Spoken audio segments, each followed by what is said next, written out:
received a word from the Lord at night. God appeared to Solomon at night. Nehemiah inspected the walls at night. The psalmist says we must meditate on the word day and night. Isaiah says our soul yearns for God at night. Daniel interpreted the king's dream at night. Jesus was born at night. As a matter of fact, Paul and Silas were freed from jail at night. Nat Turner started his revolution at night. Frederick Douglass ran for freedom at night. Zora Neale Hurston wrote her best book at night. Harriet Tubman delivered slaves at night. Martin Luther King gave his last speech at night. God does his best work at night.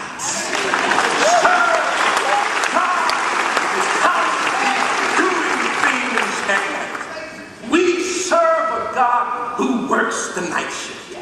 And after our money is gone, after our friends have left us, the question is, can you still grope for God in the middle of the night? Because when it is dark, you have to depend upon something else. And God could not handle the night. He was a God just for the day, when things were prosperous. That's what I love especially about American history and about our story, about how some people can hold on to what happens in the middle of the night and still come out understanding the goodness of God. I believe it was during the period of Hurricane Katrina, a major catastrophe and tragedy that we should all bow our heads for the way that we responded. But I heard on the news something that just completely messed me up. They interviewed two women. One woman was ready to give up everything. She said she lost everything and she could not take it and she was ready to give up. But then there was another woman from the same place who says, I've lost everything. I've lost my family, I've lost my home. But she still was able to say, the Lord is good. How can you say the Lord is good when you lost everything? And they tried to press her. And she says, you don't understand. I have a testimony of I'm still here. Because all of the things that I have witnessed and all of the things that I have seen, that I will pass on my story to another generation. With all of my power, with all of my pain. And sometimes we must raise the question, what kind of spirit do we have inside of us? When we experience something, do we bounce or do we splatter? And some of us splatter in the midst of pain. And some of us have the resiliency to bounce. I had an experience, I'm not going to say exactly where it was. But there was a gentleman, I was speaking for a particular community in New York. I'm not going to say where it was.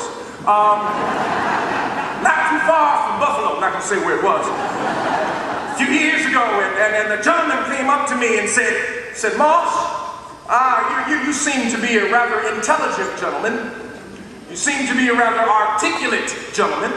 But I don't understand. I don't understand why you have to get so excited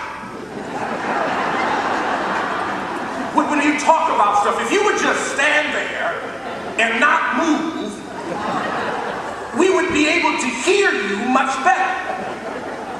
And I smiled. I said, I've got something to say to you.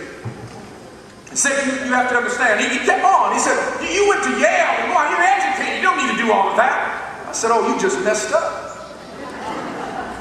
I said, let me break something down to you. You must understand that I come out of a particular tradition.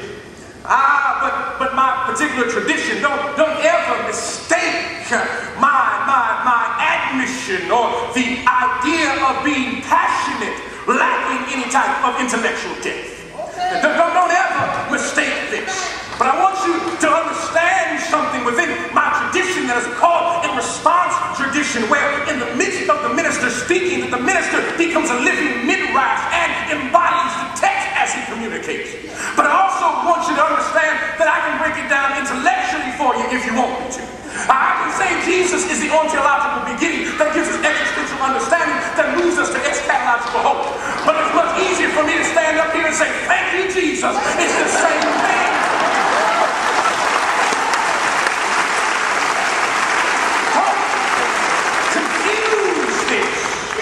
as if it is not connected.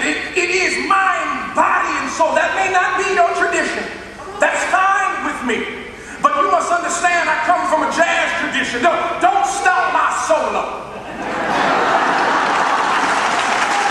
I choose to make a solo.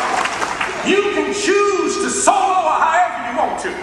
But I choose to solo out of my particular tradition. Someone raised the question, I believe it was Dr. Joan Brown Campbell, talked about the fact that when Mandela first was coming out of jail from Robben Island, there seemed to be in his eyes a bitterness. But after he walked through the door, there seemed to be a joy in his spirit. And what was powerful to me is that when I remember watching this on television, they had the inauguration of Nelson Mandela. And there was Mandela next to de Klerk, next to P.W. Bowen. But what messed me up is that the security force that was guarding Mandela was the same security force that put Mandela in jail. That now all of a sudden the people who were his enemies were now working for him. That literally his enemies had become his footstool because the ones who had put him in jail were now protecting the president of South Africa. And many times in the night of history, God will shine a light in the midst of the night of history. And in the night of history, we will see God do amazing things. So I bid you good day, Chautauqua. May the Lord bless you and bless you real good. But I want you to know that we serve a God who works on the night shift. That what we experience may be night right now, but the stars still shine at night. And the moon still glows at night. Fireflies still light up at night. And if we continue to trust in God at night, God will allow us to see something that we've never seen before. We serve a God who works on the night shift.